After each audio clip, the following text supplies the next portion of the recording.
So you're all very welcome. And today now we're just going to focus on the credit risk topic. And look, what we want to do today is to answer any questions that you have on the topic. We've been doing this long enough. It is a subject that people can struggle with from time to time. And in my experience, when people struggle with it, it's because they tend to overthink it. So accounting is a very simple and structured and ordered discipline, and it's something that we just have to do. And I know from a credit control person, we tend to be kind of results orientated, just give me the bottom line. Whereas what accounting is kind of teaching you is the kind of methodical step by step by step by step to get to the end that you want. So that is probably part of the learning that you just need to, switch a part of your brain off and just follow the steps. And that's really what it's all to do. Now, in terms of the first two modules, the first two modules that you have covered is designed to give you an overview and understanding of accounting. So, what does accounting do? Where does it come from? What's the terminology involved in the accounts? Where does all the information come from? And like in simple terms, what accounting is, it's just recording all the transactions that went through the business. So that is simply all you're doing when you're accounting. So you're recording all the transactions that went through the business. And on any given day, there can be hundreds, if not thousands, of transactions. And so we're buying stuff, we're selling stuff, we're, getting money in, we're doing all the stuff that we're doing. And what we have to do from an accounting perspective is account for every single transaction. And I suppose one of the early lessons in module one comes to the two-sided entries. And what's meant by a two-sided entry is that in the movement of money within a business, money comes from somewhere and it goes somewhere. So that's what we're doing. So when we're recording all the transactions within the business, we have to record both sides. So we have to record where the money came from, and then we have to record where the money went to. And that is accounting in a nutshell.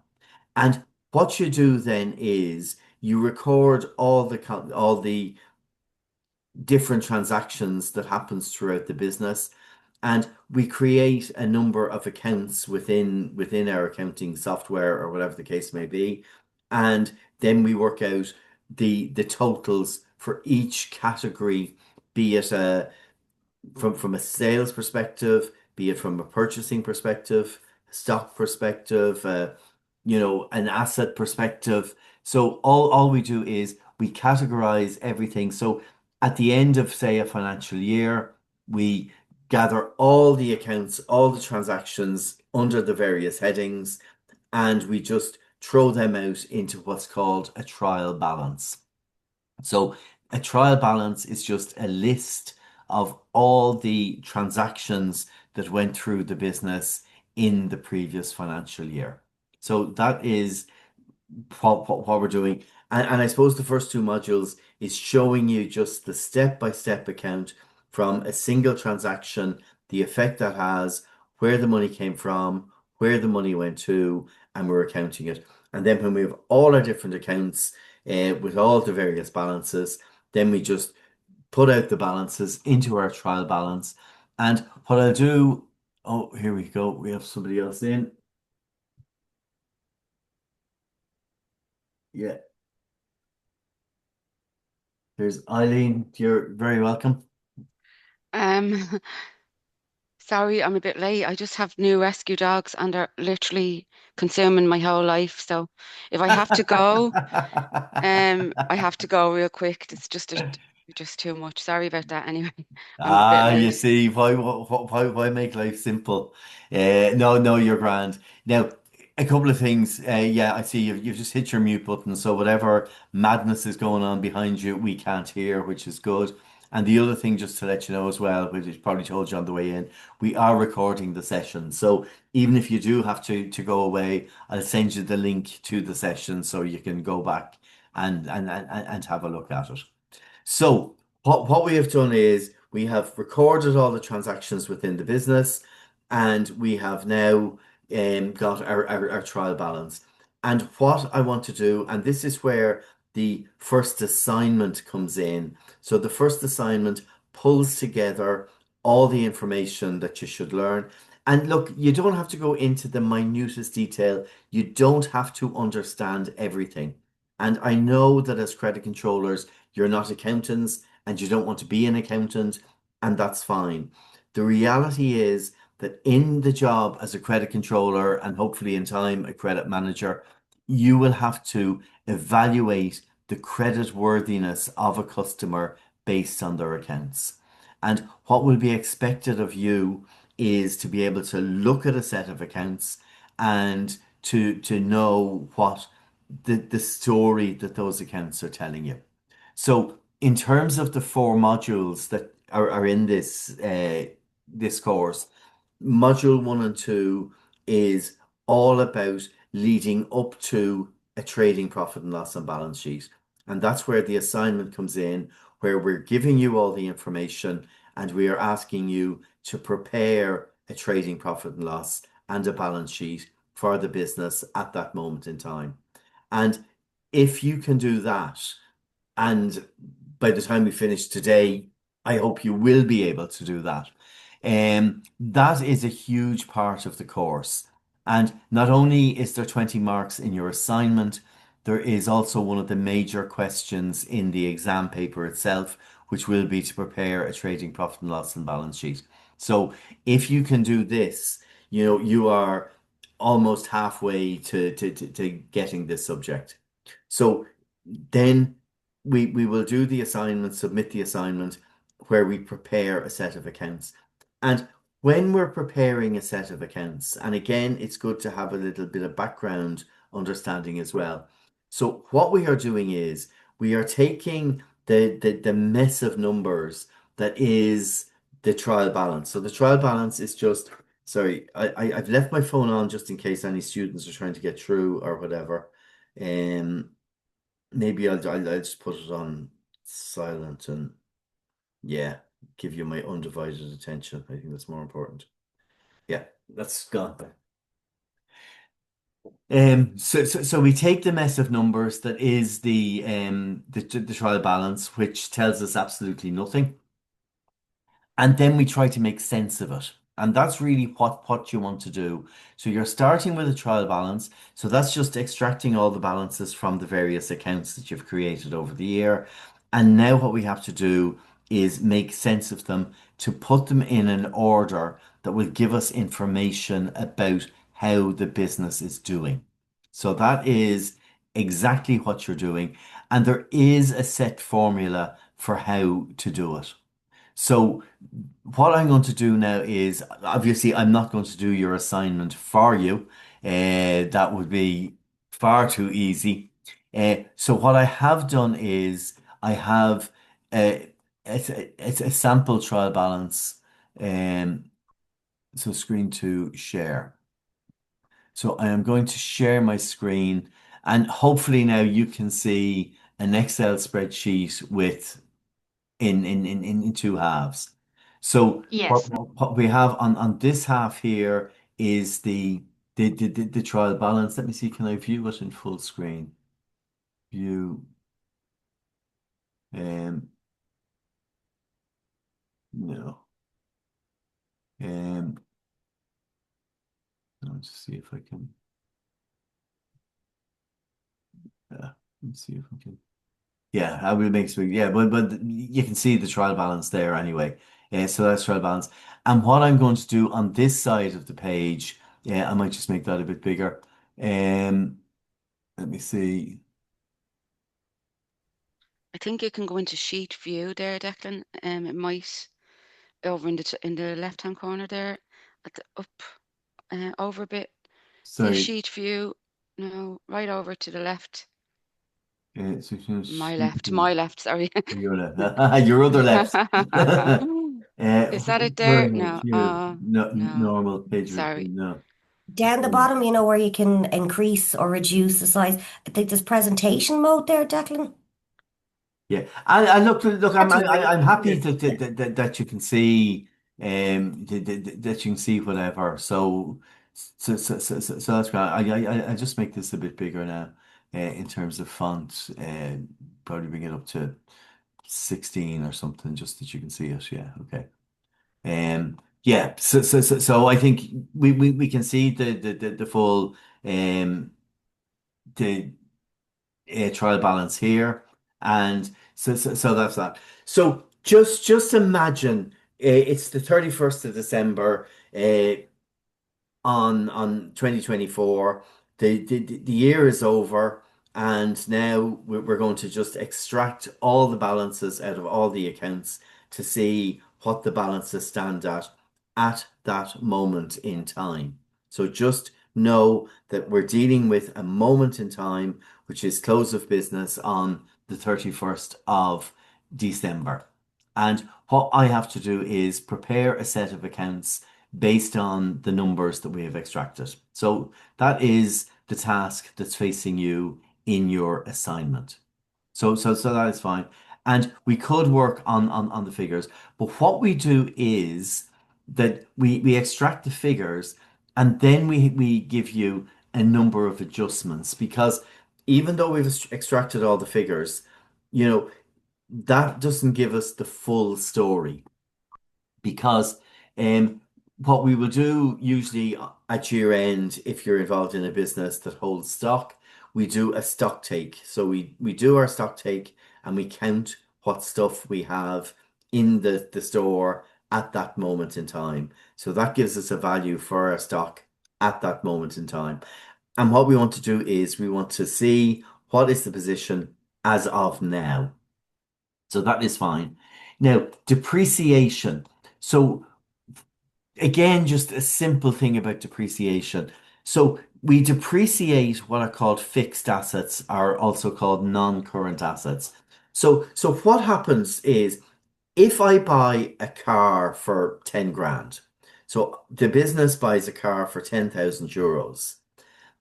If they just put that expense through and said, okay, we've bought a car for 10,000 euros, there's a check for 10,000 euros, and that 10,000 euros comes off our profit for this year. That would give you a distorted set of accounts, because number one, it would reduce your profits and reduce your tax bill, and the revenue commissioners would never allow that to happen. So what we tend to do for our fixed assets, we say, okay, here is the car, we're buying the car for 10 grand. How long do we think we're going to keep this car for? So say we're going to keep it for 5 years, just for the hell of it. So the useful life of this car is 5 years. So in other words, in simple terms, rather than costing us 10 grand in the first year, what we're saying is, look, this car is going to last us 5 years. That means it's effectively costing us 2,000 euros per year for the life of that car.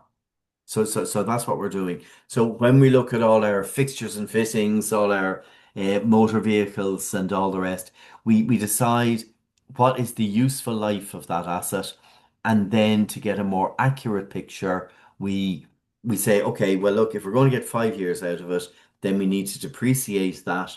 So 20%. So what depreciation to be provided at 20% of cost. 20% is a fifth. So what that's effectively telling you is that the cars, they're going to keep their cars for 5 years. So what we do is we buy it for the 10 grand. That's fine. Transaction gone through. This year we will charge 2,000 euros to our P&L account, because that's how much the car cost us for that year. And what we're interested in is in this year. So the car is going to cost us 2 grand this year.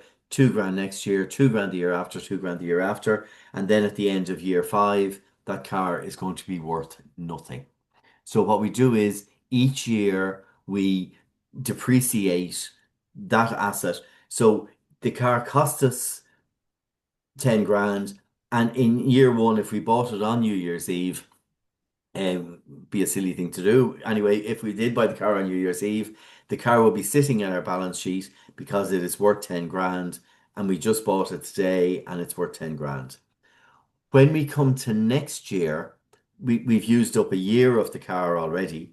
So what we would do is we would say, okay, we're depreciating this by 20%. So there's 2,000 of that used up this year. So the car costs us 10 grand.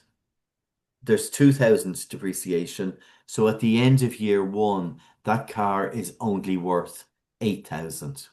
And at the end of year 2, it's worth 6. At the end of year 3, it's worth 4. At the end of year 4, it's worth 2. And at the end of year 5, it's worth nothing. So that is the concept of depreciation. So what we do is we're looking at the annual rate that these assets are depreciating. So it'd be wrong if motor vehicles cost us 98,000 in this example here, it'd be wrong to value the motor vehicles at 98,000 because as each year goes by, their value drops and drops. So what we have to do when we're preparing a set of accounts is we have to make sure that they are as valid as possible and as accurate as possible. So that is what we're doing here. So our depreciation, so we have to adjust our accounts for depreciation, interest payable. Now we know we have 3,420 to pay interest on the loan. They haven't charged our accounts yet, but because that interest charge relates to last year, I have to account for it. And that's why it is in the adjustments here as well. Insurance has been prepaid by 4,700. So what that means very simply is that what we did was we bought insurance, say at the end of September, and we paid our year's premium. So the money's gone, the insurance is paid. But some of that relates to the current year and some relates to next year. So if we started our policy in September and we paid it in full, we pay for September, October, November, December. So that is 4 months, and the other 8 months relate to next year. So rather than taking the expense into this year and reducing our profits, we just show it as prepaid. So the prepayment is an asset in our balance sheet and it reduces the insurance cost. So we paid 14,600 in the year. So that's what our trial balance tells us we have done. That's what we have done. We also know that of that 14,600, 4,700 relates to next year. So it'd be wrong to include that as an expense in the current year. And then our provisions for bad debts are to be adjusted because working in credit control, that we have our bad debts, we have our debtors, and not all of that is going to be collectible for various different reasons.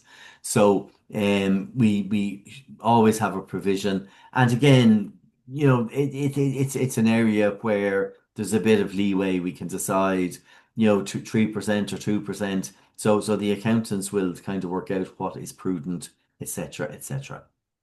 So they are the adjustments. So the trial balance is the figures that we extracted from the accounts, and the adjustments are what has to be adjusted in those accounts for you to prepare a full set of accounts. So, and then what you're asked to do is, and this is your assignment as well, 3 things you have to do. 1, prepare a schedule of adjustments. 2, the trading profit and loss account. And 3 is the balance sheet. And from going through the first modules, you should know what each of these things are and where it goes and why it goes there. So that is that. So what we will do for you now is we will just do up a schedule of adjustments and show you how we're going to do it. So the first thing we're going to do is, Sorry, Declan, to interrupt there for a yeah, minute. go ahead. Yeah. I'll probably say it on behalf of, well, myself anyway, and Danielle. I don't know about the rest of the girls. To me, this is absolutely making like no sense whatsoever. Now, maybe I'm a bit older than everybody, so maybe I'm a bit No, stupid. I have Like, no idea either. um, it's just the way the questions are kind of like, so in this assignment, I just need to know before you go on, okay? Because I Yeah. might have to pop off any minute because these mad things. But in the assignment, okay, if we look at the assignment from Yeah, yeah. Angelica, sorry, Angelica, is it? Yeah, Angelina. Angelina. Angelina, sorry. So if you look at the assignment, okay, it's giving you the question, okay, and I understand all that, right? But then do we go and do the answers in the second tab, question one and question two? Or it's just not very clear to me anyway. It's not very clear. But then again, as I said, it could be Yeah, just that but I'm but a but bit that's why dopey. we're here. So look, there's no need to make any apologies, whatever. Like our job, Angelina and myself, our job is to teach. And look, we know you haven't done anything like this before, and that's what we're here to do. Okay, Mm, so just let's clarify that as well. And that if you don't understand what's going on, it's up to us to explain it to you. okay. Is that okay? So Yeah. let's make that Okay. abundantly clear. So Okay. in terms of the assignments, now let me see, have I got the assignment? Um, just bear with me now a second now. Let me just have a look here. Risk assignment one. No, I don't have it. Yeah, I have it. So just in relation to that, Eileen, so when you're looking at the sheet that I gave you, you'll see to the right there's question one. So you'll use that format and then question two, that's where you'll do your answers within the assignment. Is that clear? No, that's still not clear. No, sorry, and I'm sorry again.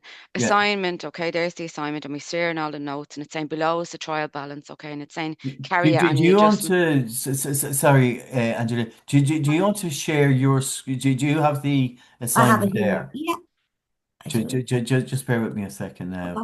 Okay. Uh, Angelina, Oh, uh, shoot, did I do it? yeah, Hold on. allow. Hopefully. So there's a green arrow at the bottom. You can Yeah, I'm share. just going to select the assignment there. That's great. Thanks.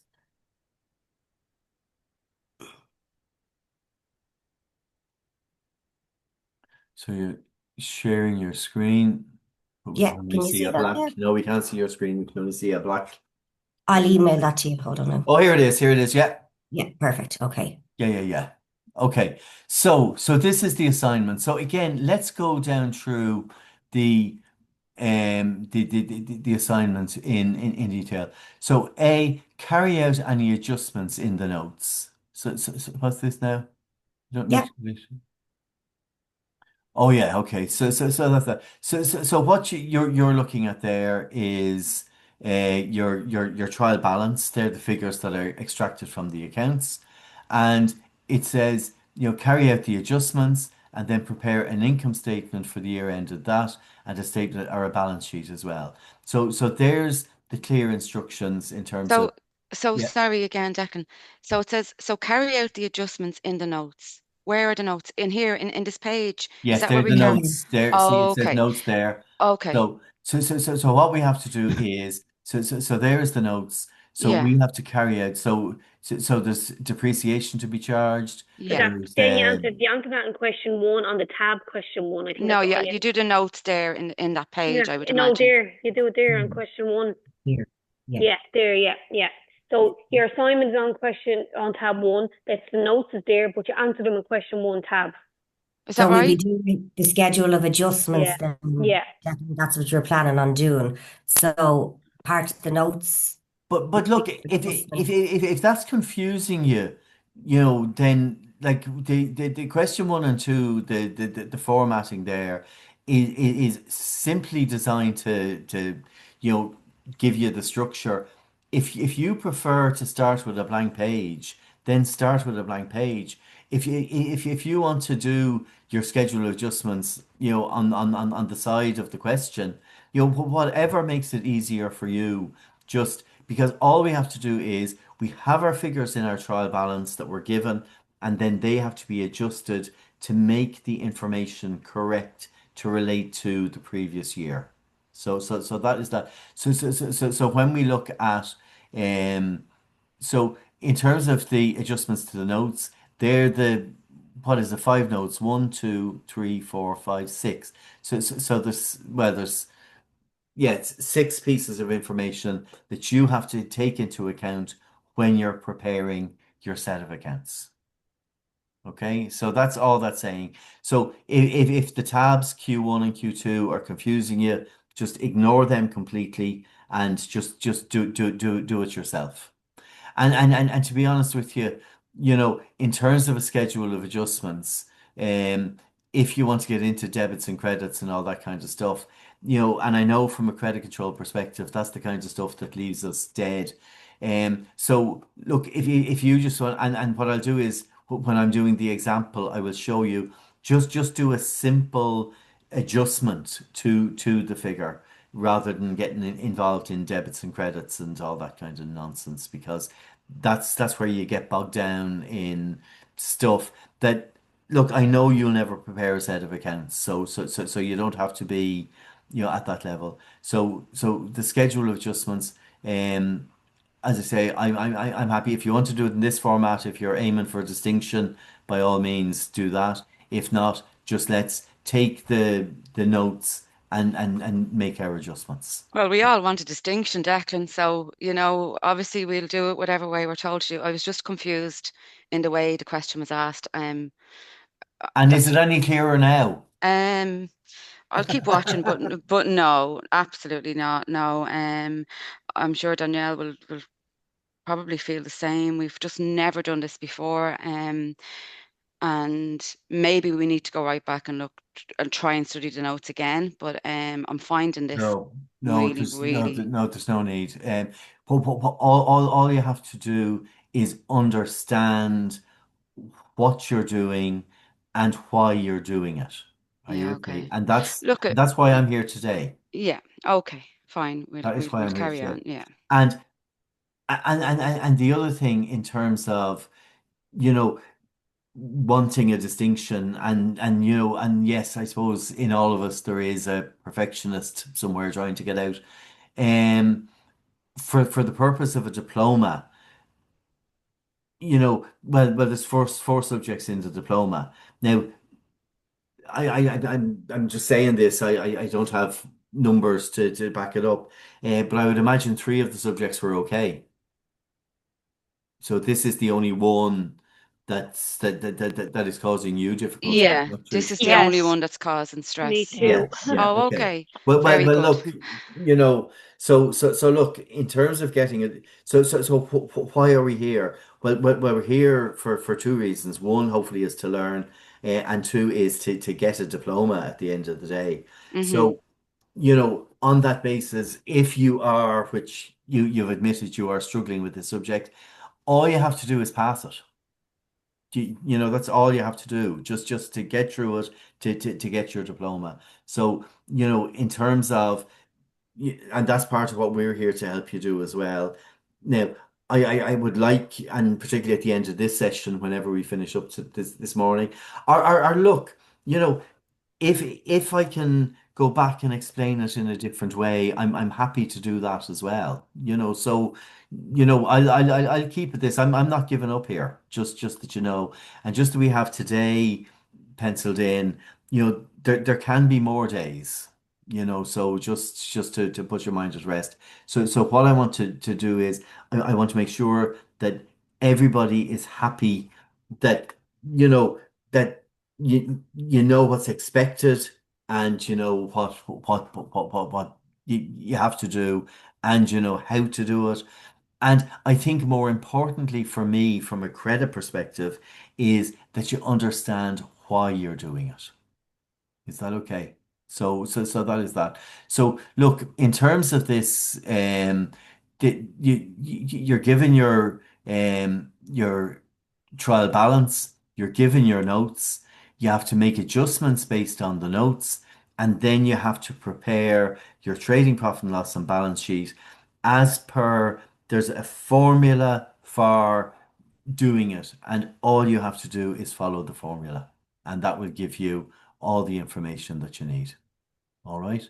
And So, then so just that, you have so these. now, and just look at that as well in terms of, so there is a schedule. You don't have to use that. You don't have to use that at all. You can just start with a blank page yourself and do it. If you want to do it, just put in what you're adjusting, what the original figure I is, don't and think just I don't think that's we don't want to use it. We do want to use it. We just want to know how to use it, and yeah. maybe the questions just asked a bit more clearly for me Yeah, anyway. yeah, okay.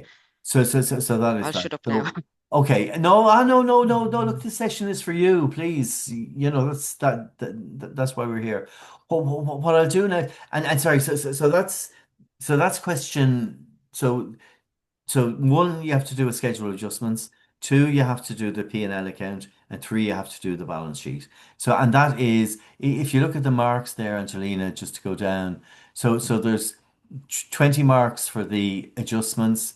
There's 60 marks for the P&L and balance sheet, which is 80. And then there's a bonus 20 marks. Just there's a little question there on the bottom on bad debt provisions and all that kind of stuff as well. So I cover that off as well. So that is so the weighting for each question that it follows. So that's just giving you where the marks coming from. So you get 80% for question one and 20% for question two. So that is that. Um, Instructions, complete the assignments. Yeah, well, we're telling you to do it now. I'm telling you not to do it. The assignment's two separate questions, so you answer each question on section one. So that's grand. Please try to avoid overwriting in the marks column. And you can use Excel formulas. Yeah. And again, look, it's not an Excel exam. So if you can use formulas, do. And if you can't, then don't. And you have until next week in order to do it.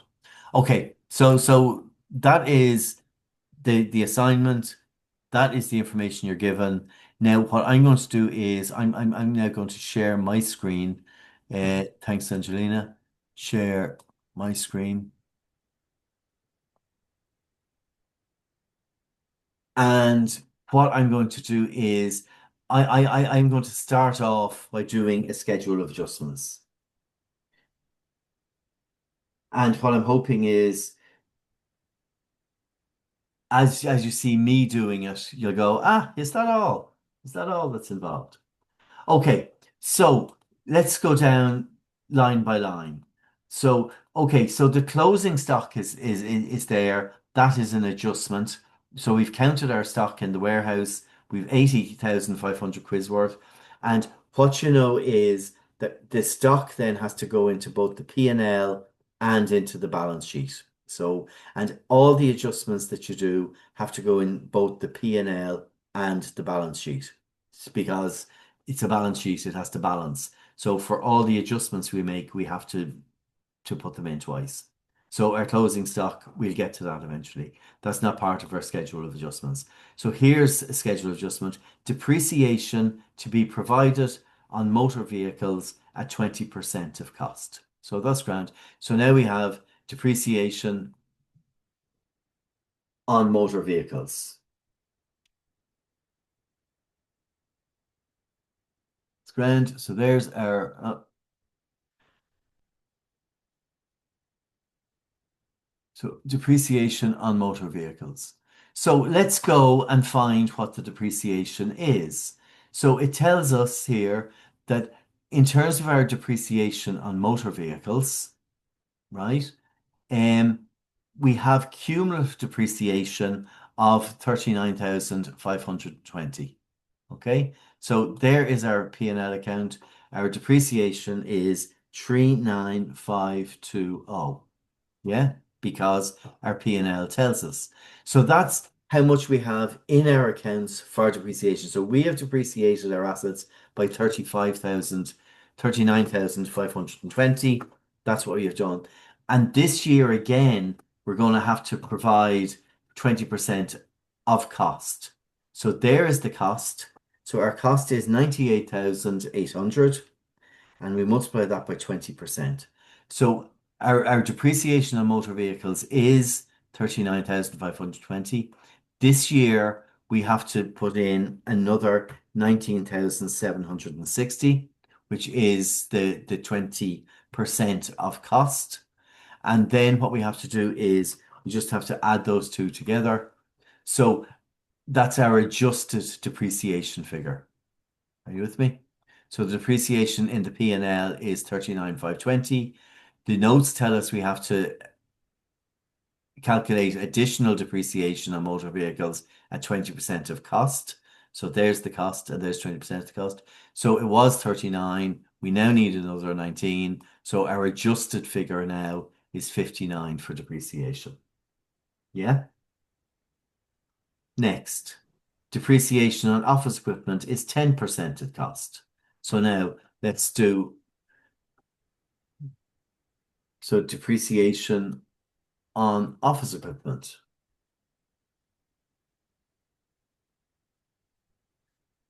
So cumulative depreciation on office equipment. So there it is. It is 20,550. That is grand. So that's what the figure is. What do we have to do? We have to adjust it by 10% of cost.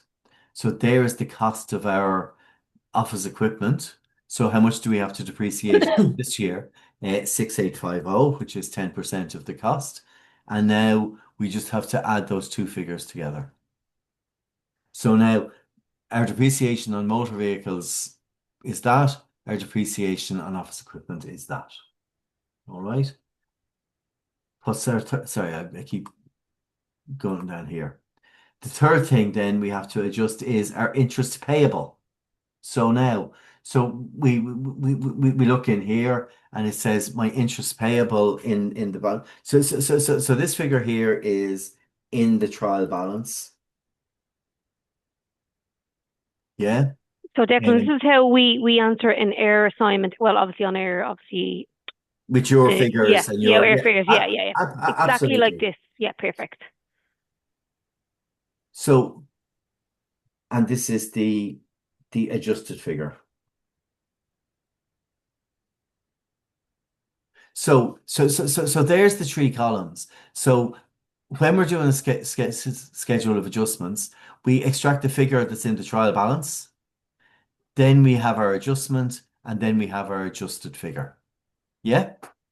So the trial balance said it was, 20,550 for depreciation. The notes say we have to add another 10% of cost, which is 6,850. So now our new depreciation on office equipment is 27,400. Simple. The third one then, third note is on interest. So the interest payable on loan for last quarter is 3,420. So that is fair enough. So now here's our interest.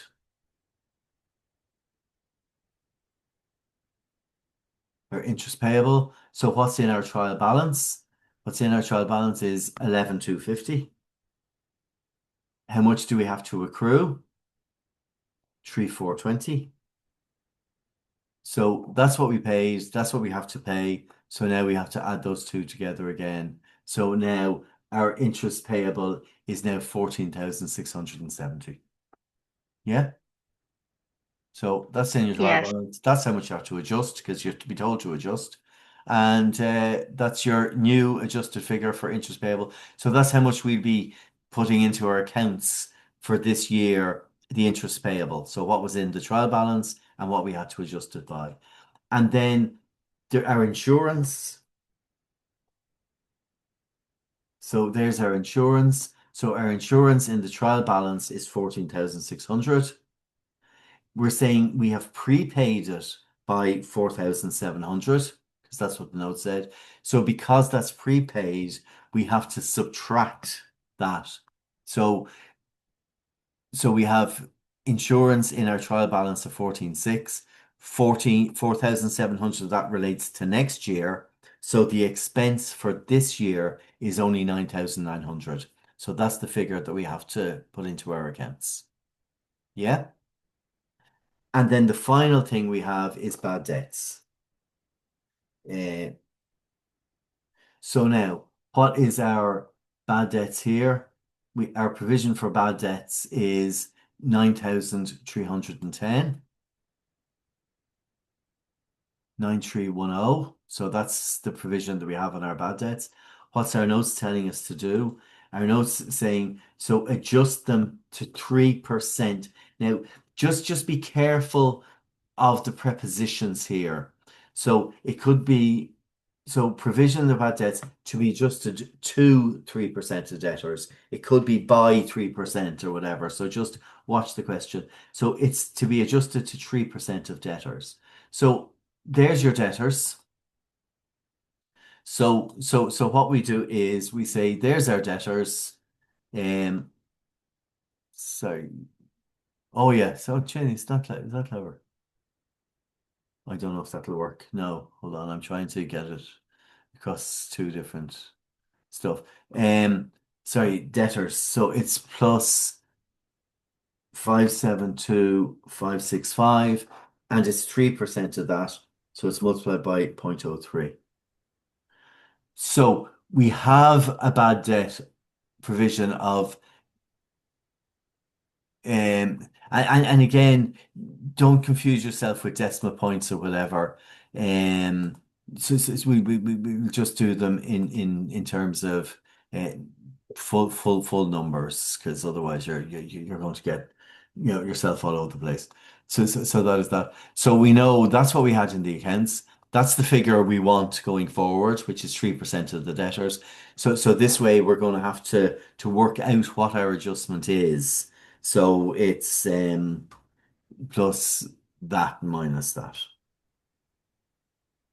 So our adjustment, so we had 9,310 in our accounts. We now want to increase to 17,177. So we have to adjust our accounts by 7,867. And that's your schedule of adjustments. Now you have taken into account the five notes. We've taken the five figures. That's the figure that we had in the trial balance. That's what adjustment we have to put through, and that's going to be the adjusted figure.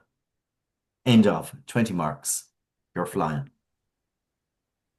Declan, Eileen just have to log off there. All right, okay. Yeah. But look again, I'll send you on the link. So hopefully those dogs don't drive her too mad. Yeah, my son has got a dog as well, and the bane of all our lives. But anyway, that's not here. Okay, so now we've done the adjustment. So now, what's the second part of the assignment? The second part of the assignment is to Clan, prepare. sorry, Yep. do you mind doing the exercise or explain us the first part, that is depreciation is to be charged at 20% for all fixed assets with the exception of premises, just to make sure that we understand that one, because this one is not the exercise you're doing. No, I So no, as I say, but the the methodology is the same, if you know what I mean. Just let me see now what's going on here. Um,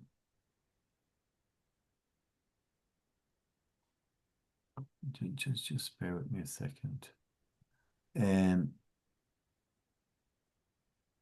I'll just stop sharing there for a second. I'll see if I can get this up.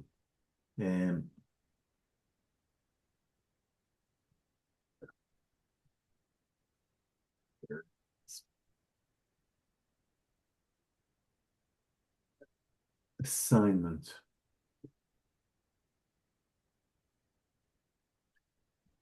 Oh yeah. Now, Did you so share so yeah, so that so again, Declan? all fixed assets. Yes, Angelina, go ahead. Did you want me to share the assignment again? No, I think I think I actually have it here. Perfect, yeah. So again, I suppose part of the thing here is to be able to identify the fixed assets. So 20% on all fixed assets with the exception of premises. So again, we look at where are our fixed assets. So our fixed assets are our plant and machinery, our office equipment, Um,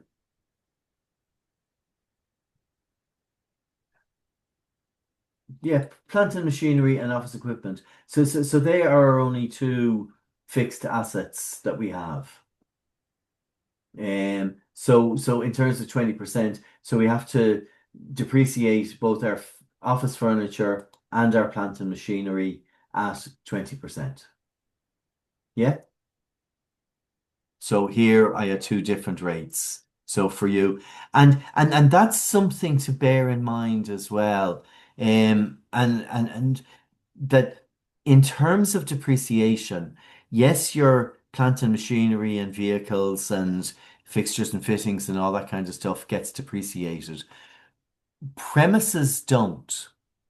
Um, and I suppose there is a thinking that, you know, property prices, apart from the crash in 2008, property prices have traditionally always gone up. And you will know from the notes that the rules for a balance sheet is that assets must be recorded either at what they cost or what they're worth, whichever is the lowest. Okay, so that is that. So it's yeah, you record them either at what they cost or what they're worth, whatever is the lowest. So on that basis, and a lot of people made an awful lot of money because they knew how to read a set of accounts. And what they saw was that there was companies there who the the net worth of the business was whatever the net worth was, and the property valuations were so far below market value that that company was worth an awful lot more than they said it was worth. And this is the kind of stuff that from a credit perspective, we'd be expected to know. So just to be aware that we never depreciate or we never sometimes under extreme circumstances we might revalue assets. We tend not to. So there's that. So for the purpose of this, let me share this again. For the purpose of my assignment, I have taken 20% on motor vehicles and 10% on office equipment. For your assignment, you're going to have to do 20% on both. Is that okay, Georgina? Does that explain it? Yes, thank you. Yeah, okay. So that's it. And just go down through step by step by step. So what does it say? Appreciation to be charged from fixed assets. There's my two fixed assets. What did they cost? What is 20% of that? What is the new depreciation figure? Like it's literally step by step by step. So Sometimes I think, Declan, just to come in there, the closing stock tends to throw people. So that's not included in your adjustments. no, Yeah. no, that's just a statement of fact. Yeah. So that's that. So now I have the statements of adjustments done. Happy days. So now I want to do the profit and loss account. Profit and loss account. And it's also a good idea, when you're doing it. So in this case, it's WB Yates, Limited, on the 31st of December 2024. So just put in a bit of 2024. So just tell us what it is and what you're doing. So there's your headed there. So in terms of your P&L account, the format is always the same. The first figure that goes in is your sales, right? So that is the first figure that goes in to your P&L account. And if you want to know the order, there are examples in your notes. Your templates are your templates. So just make sure you follow this format. So just think for a minute, in terms of a profit and loss account, or what was called a trading profit and loss account. So trading is about buying and selling. And what we want to know is, what did we sell? What did we buy? What profit did we make? That's the first bit of information. So from this mess of numbers here on the left, I want to try to make sense of this to see, is this company, how are they doing? Are they making money or are they not? And the trial balance definitely won't tell me that. So in terms of my sales are, let me see, have I got this right? Yeah, sorry, my sales. Uh, where am I? Yeah, so purchase and sales. So my sales are 1,597,250. So there are my sales. Okay. The second thing that goes into your P&L account is your opening stock. So how much stock did I start with? That is the question. So what stock did I start with? And there's your opening stock. It tells you it's 75,450. 75,450. Okay. So when I opened the doors on the 1st of January, I already had 75,000 quid's worth of stock sitting on the floor. What did I buy during the year? So what are my purchases? So my purchases are 1280380. 1280380. So that is,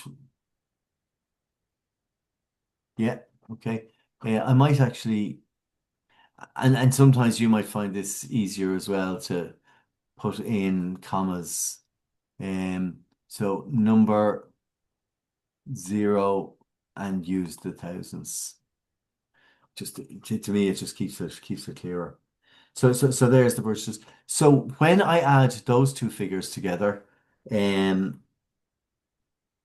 that tells me how much stock I had available to sell within the year. So I started with 75 and I bought 1.28 million quid's worth of stock. So that was the stock that I had available. But I know when I did my stock take at the end of the year, I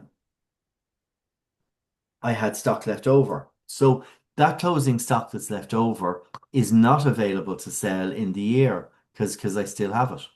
So 80,500.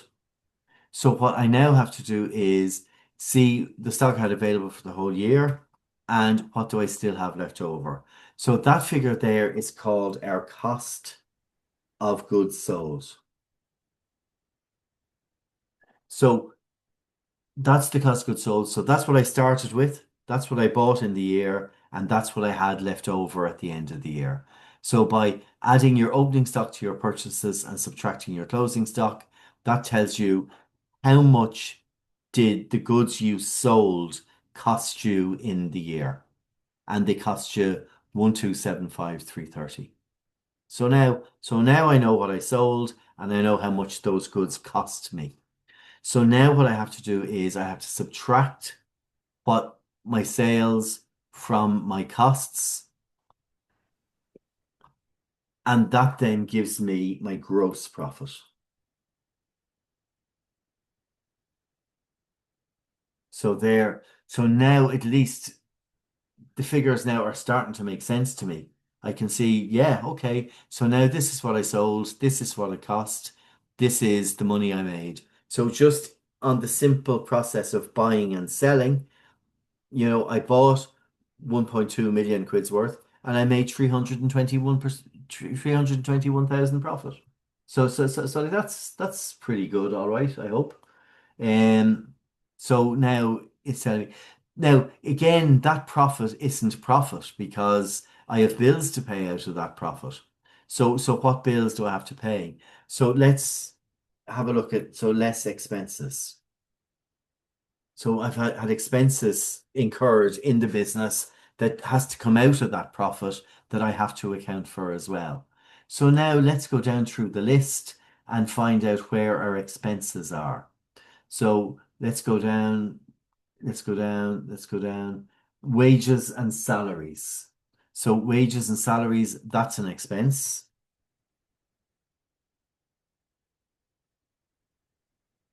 And how much is that? Wages and salaries, 132,500. Grand. That's my wages and salaries. What else is an expense? My admin costs are an expense. Sorry. admin costs are an expense, and they are 45,375. What else is an expense? Insurance is an expense.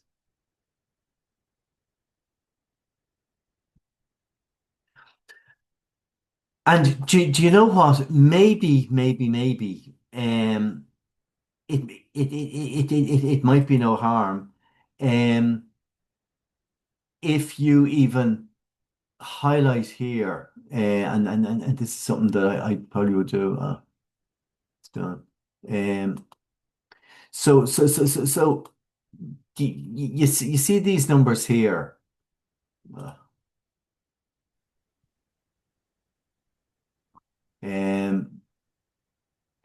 These are the numbers that we adjusted, and just maybe to remind you that these are the numbers that you adjusted. So, and interest as well. So they are the figures that we adjusted. So we adjusted depreciation, we adjusted insurance, we adjusted loan interest, and provisions for bad debts as well. So we adjusted that too. So now I'm just doing this just to remind you. So in terms of my insurance, now the trial balance says 14,600, but we know that's in the trial balance. What you have to make sure that you put in here is your adjusted figure. Okay, so we know that yes, that's what we paid in insurance last year. Only 9,900 of that relates to this year. So I have to put in my 9,900 into my expenses because I'm listing the expenses for the year. Is that okay? So what else then? What other expenses do I have there? I have distribution. Distribution costs and transport is 65,380. And distribution, and that's all the expenses that we have listed. Now, I have two other things that are an expense for the year. I have depreciation on motor and depreciation on office equipment. And what is the figure I have to adjust? There's my adjusted figure there. So motor vehicles is 19,760 and office equipment is 6,850. So just copy them and drop them down there. So that is that. And then the other expense that I have in the year is my bad debts. So, and how much of that relates to the year? The amount that relates to the year that's my adjusted figure there. So I already had 9,310 in. I want it to be 17,177. So that is the figure there, is the 7,867. So my bad debts for the period, 7,867. And then what I will now do is bump. Let me just do this. Auto sum. So there is my total expenses. So now my net profit.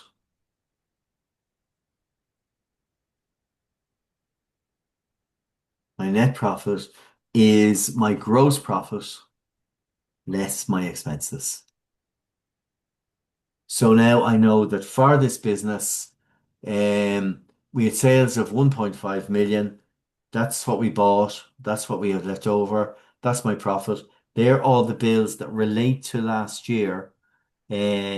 Correct. That's my total expenses, and that's the profit that I made at the end of the year. So now I'm starting to make sense of this now in terms of, is the business profitable? Yeah, they made 34 grand. That looks okay. So, and that is stage two. That is your P&L account done. So we've extracted numbers from the trial balance. We have put in remember to put in our adjusted figures in here, and then we come up with our net profit. So that's our adjustments and our P&L. The next thing then that we have to do is the balance sheet. So let me just do it here for a laugh as well. So let's see, can I do that?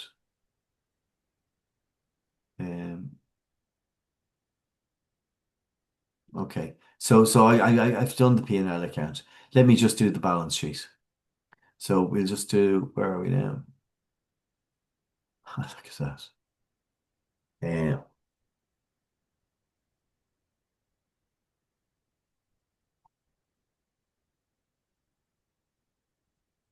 Sorry.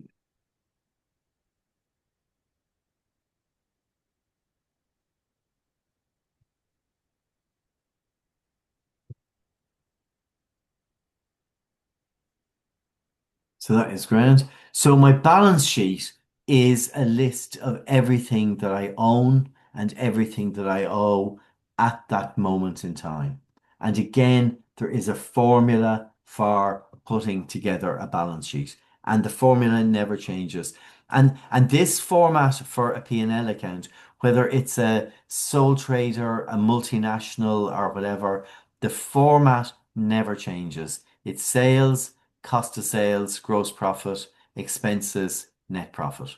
That is how it works.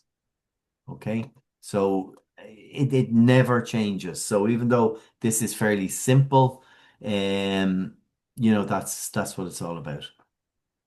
So there is one other thing that I do have to take into account here is my interest. So my interest. So let me just insert a column there. So my interest. So what is my interest for the year? So the loan interest was in the P&L was that, but I know that's not enough. So what interest did I pay? I paid 11,250 plus interest payable there. So my adjusted figure for interest payable is 14,670. So interest 14,670. And then plus that minus that. So that is what's called my retained earnings.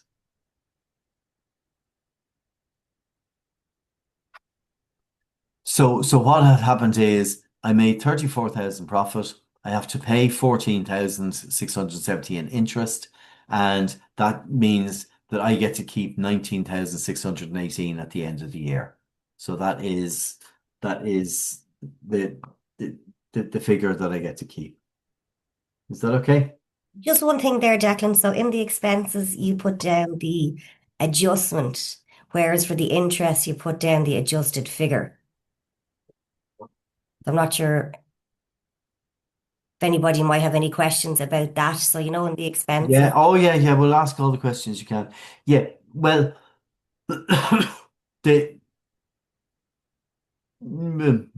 so in my trial balance there is 14,600. Sorry, no interest paid. I have already paid 11,250 this year, and I know that there is another 3,420 charge that hasn't yet been charged to my accounts. So that's what it says. The interest payable on the loan has to be accrued. So I know I owe the money. I just haven't got a bill yet. So what I have to do is I have to adjust the interest that I have to pay to include what I've already received a bill for, plus what bill I know is coming, even though I haven't got it yet. Okay. Okay. Yeah. I hope that makes sense. So that's the interest I know, and that's the interest. You see, when we're dealing with a P&L account, we're dealing with a fixed period of time. So all I'm interested in is the transactions that happened between the 1st of January and the 31st of December. So anything that happened before or after that does not matter, because I'm only preparing the accounts for that year. Okay, so that's what I'm doing there. So so the depreciation is the charge for the accounts for the year. The interest is the total interest I have to pay for the year. So that is now, so we've done our adjustments, we've done our P&L account, and then our balance sheet. So our balance sheet, it always starts with fixed assets. So that's that. So it always starts with our fixed assets. So there are big assets. And in this thing we have three. We have premises, and we have motors, and we have office equipment.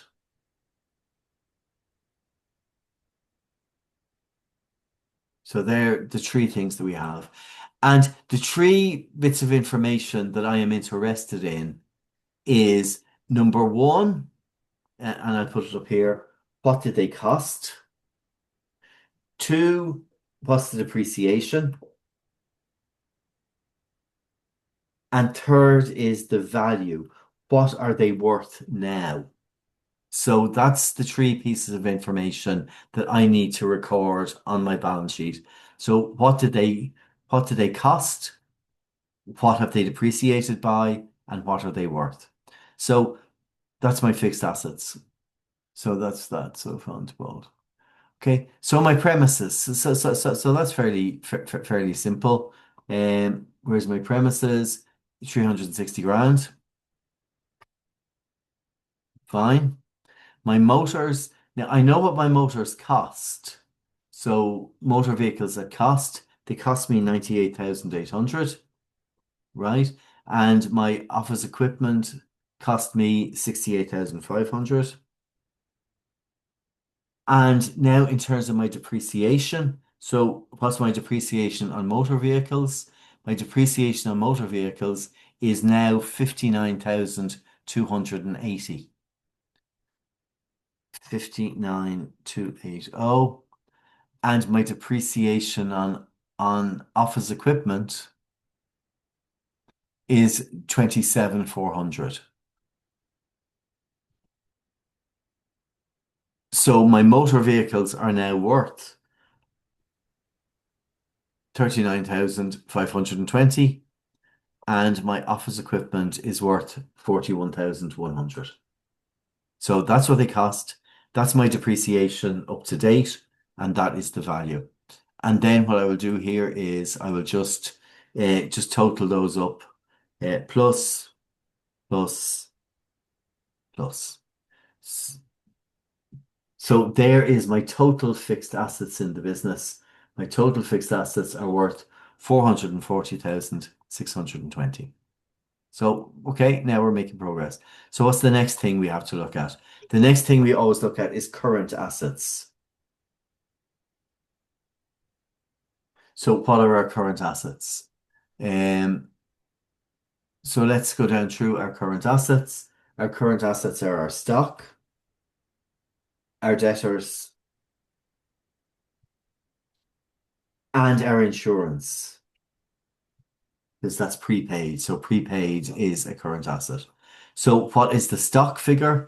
Now, because it's a balance sheet as of the 31st of December 2024, the stock figure I put in is always the closing stock figure. So that's 80,500. Let me do it here. 80,500. That's my stock figure. Now, my debtors figure. Now, so there's a couple of things that we can do with the debtors figure. So let's maybe just take the debtors figure for the hell of it. So it's 572,565, which is fine. But even though that is what my debtors owe me at that moment in time, I also know that I have a provision for bad debts that I need to take into account as well. So even though it's telling me I'm owed, you know, 572, what we're now saying is there's 17,177 of that we're probably not going to get. So I can either do debtors less provision,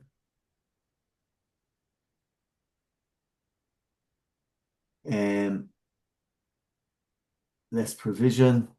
And what is it? 17177. Yeah. Minus 17177. So that's my debtors figure there. Or if you want to just put in the 555388, that is fine too. And then my insurance prepaid for the year, that's 4,700. So 4700, because your prepayments are our current asset. So now let's just add those up.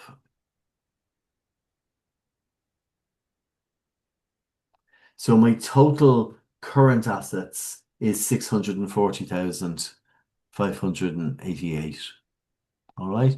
So now the third thing I have to look at is current liabilities.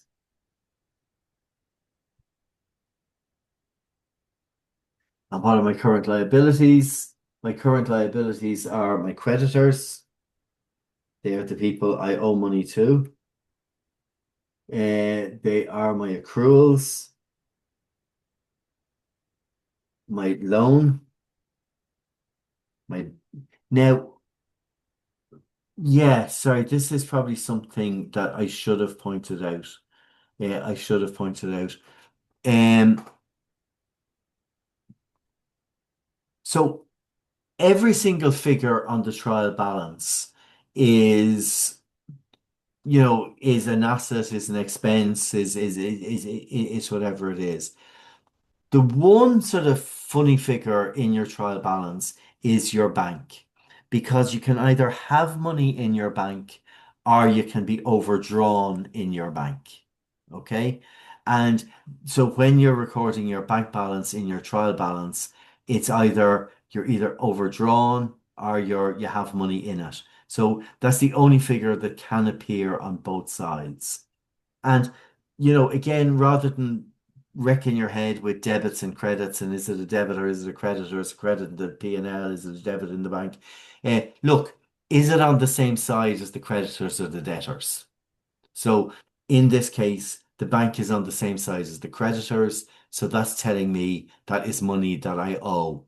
If the bank was here on the same side as the debtors, that would mean that that's money I am owed. So in this case, what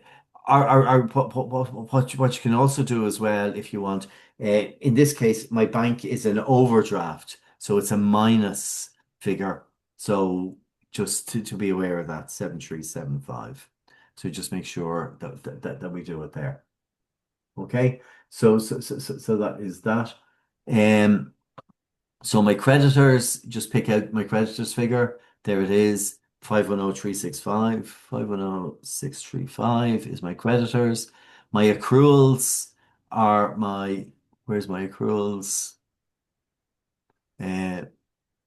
Is the interest payable, isn't it? Yeah.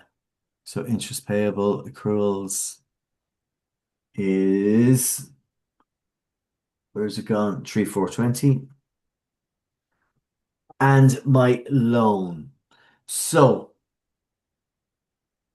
when I'm putting in my current liabilities for the year, what current means in accounting speak is anything that has to be paid or turned into cash within 1 year. So that's what current means.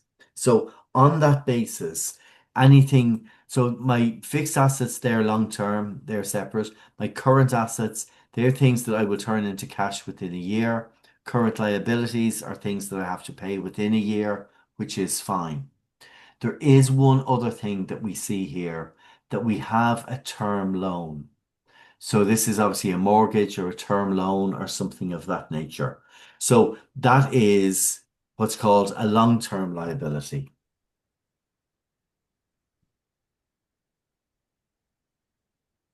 So my long-term liability. So I have 10 years left on the loan. So what that means is effectively I'm going to pay back 28,500 euros every year for the next 10 years. So that is fair enough. So 28,500 of that is current because I have to pay it in this year. And the balance, which is plus 285,000 minus 28,500. The balance is a long-term liability. Are you with me?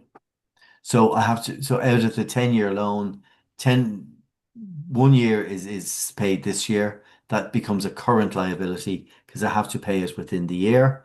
And the balance is a long-term liability. So I'll just do, I know this is a bit long-winded, but because I'm on short, I'm not getting my thing.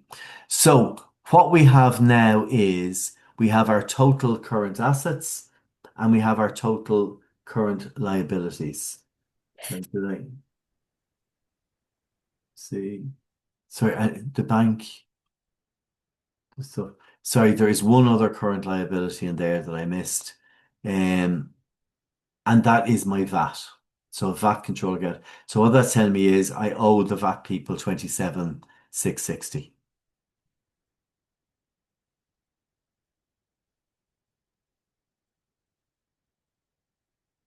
Yeah.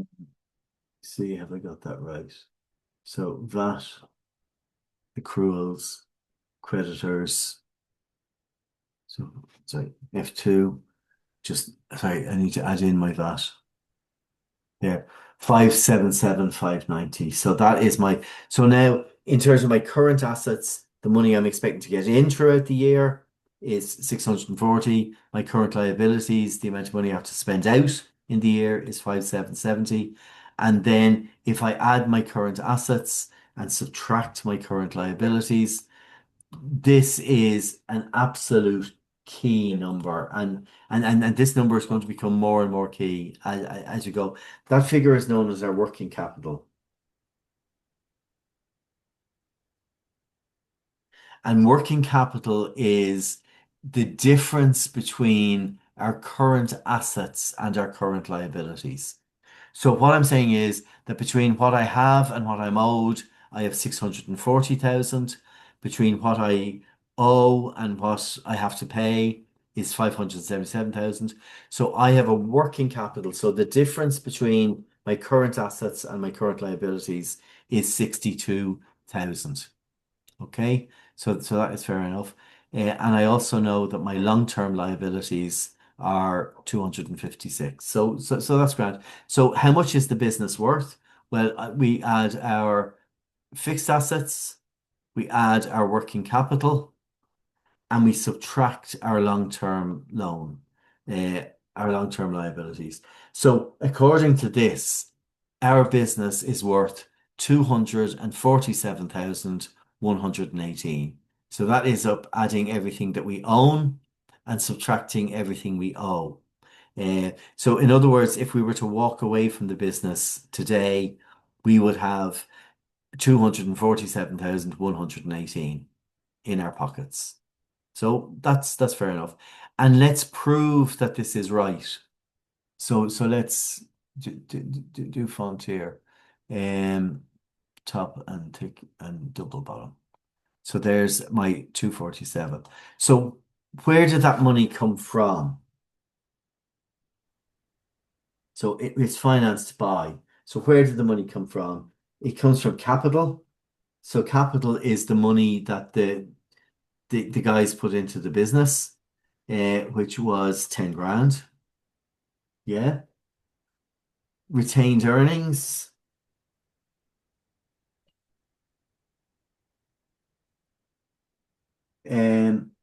Retained earnings with one N.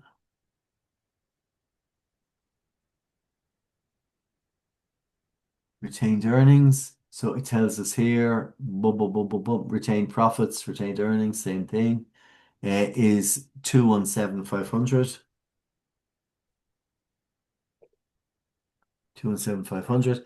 And remember, we made money this year as well. So we have retained earnings for this year. So let's go to our P&L account to see how much that is. Our P&L account is 19,618. So 19618. And then if we add those three figures together, so that's my profit this year, that's my profit up to this year, and that's the capital that the guys put into the business at the start, and then there we go. So now I can see that this is the business, this is my assets and fixed assets, this is where the money came from, and my balance sheet balances. So it means I must now, I probably have everything absolutely right. So that is the balance sheet. So that's where the money came from. It came from the profits. This is where the money went to in terms of assets and stock and debtors and all that sort of stuff. And then my balance sheet will balance.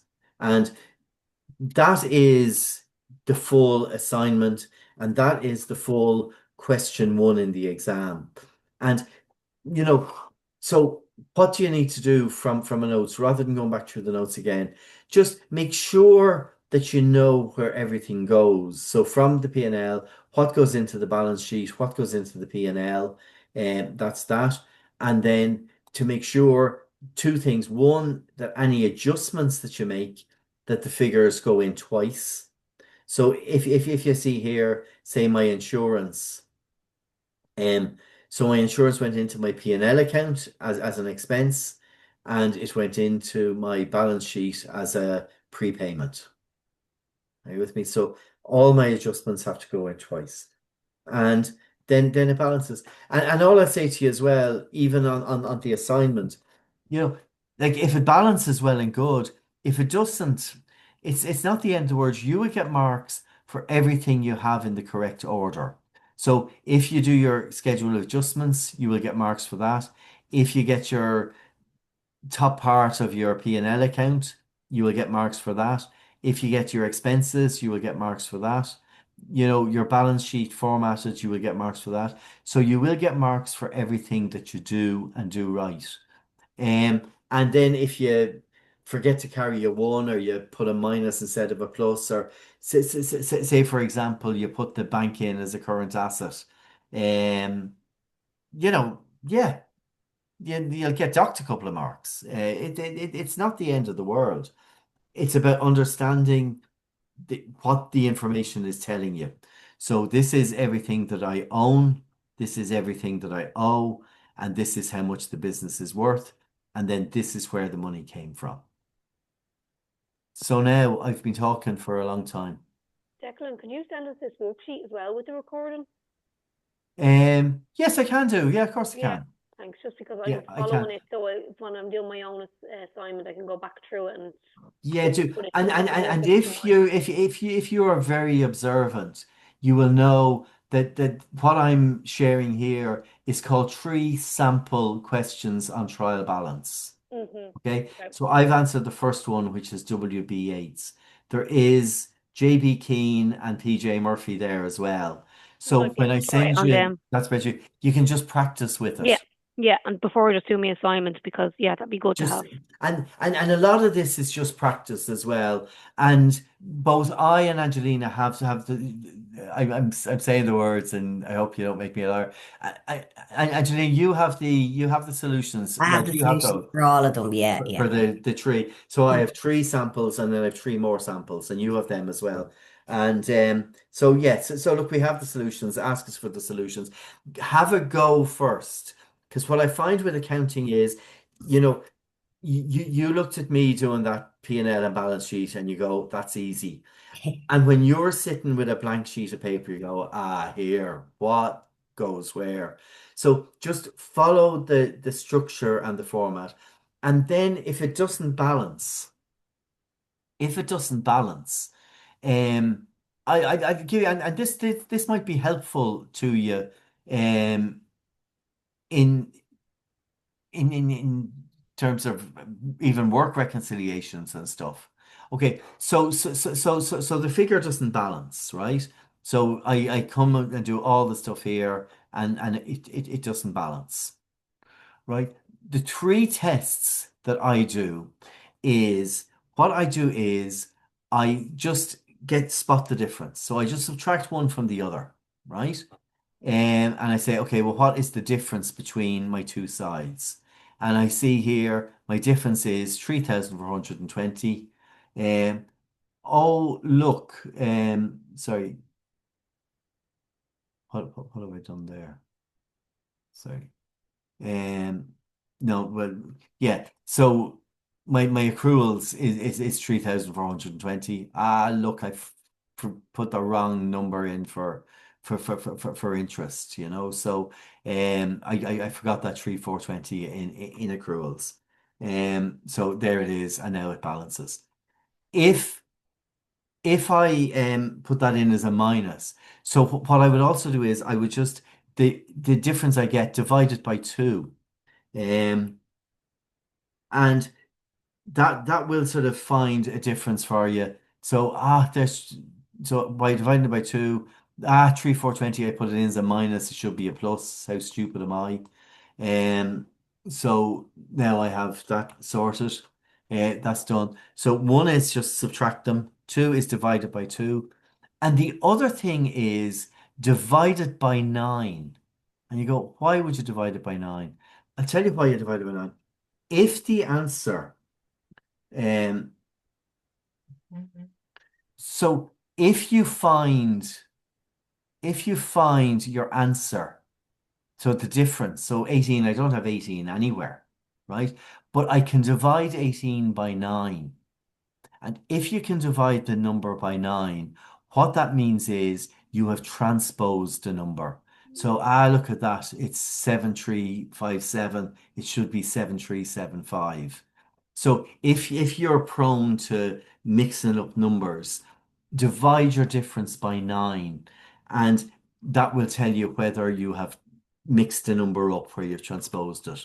And the reason I know that is because I'm liable to do that myself from time to time. So that's just three tricks in terms of finding it. And then just if you have time at the end and it still doesn't balance, just go line by line through your P&L account, or your trial balance. Make sure you've put in all the figures correctly. Then make sure you've picked your adjusted figures rather than your um real figures. And if you're out, you're out. Boo-hoo. If you have the structure right and everything else right, you will you will get most of the marks. So that is what's involved on the assignment. I'll send you the three samples. I'll send you my workings, how I did it here, which I did live, and dead impressed now that it worked. Um, and then hopefully, like that's the main thrust of it. Um, please ask me questions. Please, I said about 90 minutes, and we're at 90 minutes now. Um, does anything of what I said make sense to you? Totally. Now it's really Yeah. clear. I think Is I it? was overthinking. I was thinking something else. Of Yeah, course you are. I That's what think I've been saying all need the to try and time. do it myself to actually put it in place, but I kind of get a bit better, if that makes sense. I'm not sure if I'm 100%, but I think I do understand it more now. Good, and that's exactly what we're trying to achieve. And look, if we need another session in a fortnight's time, Yeah. and the reason we picked this Saturday is it's a week after you've received your assignment Hmm. and a week before you have to submit your assignment. So Yeah. you can take what you've learned here, And put it it into into practice. to practice on the assignment to maximize the marks that you get. Um, because this assignment is a kind of watershed within the course. Um, because as we move on to module 3 and module 4, and I'm hoping that you will find those next two modules far more interesting and far more enjoyable than the first two, because now that you know what a P&L and a balance sheet is, now we can start playing with it. Now we can start making sense of it. Now we can start dicing it and cutting it around. From a credit perspective, can these people pay their bills? Are they running the business well? So we're going to get into what the subject is called credit risk analysis, where we're able to analyze the numbers to see if they're doing well or if they're doing badly. And we're going to be able to make decisions on that basis. Okay. Angelina, do you have anything to add to the processors or anything I've missed? No, I think you've covered everything. That's, as you say, it's the same formula, the same format, and it's practice, just going through it. I know maybe in terms of the lingo, a lot of people might be used to the profit and loss and the balance sheet, where it's now, the income statement, statement of financial position. Don't be worrying about the titles. Like Yeah. once you put them up, that's no problem at all. Yeah, that's You just either, accountants trying that's to yeah, justify their yeah. existence and make it difficult for the rest of us. You're not going to lose marks if you use one or the other or anything like that. Exactly. Little Exactly. things, that's And, all. and in terms of adjustments, for the purpose of what we're doing, that's what's in the trial balance. That's what I need to adjust to buy, and that's the new figure I need to work with.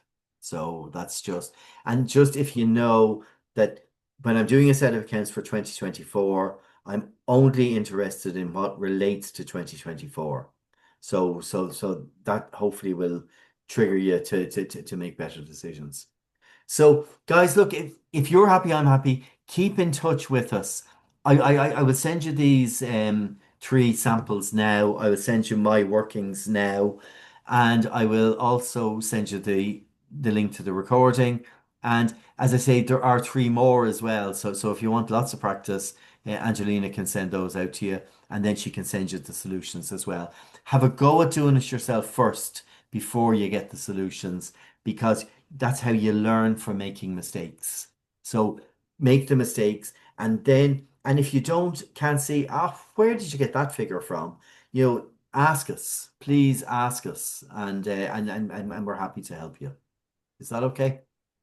And it does. I think the course gets more interesting from here. This is kind of the height of confusion after this, because we're moving back into the realms of credit and analysis. You get this far easier. It's just this is too simple for you, and you're overthinking it. Guys, if we're all done, we'll call it a day, and I'll stop recording now.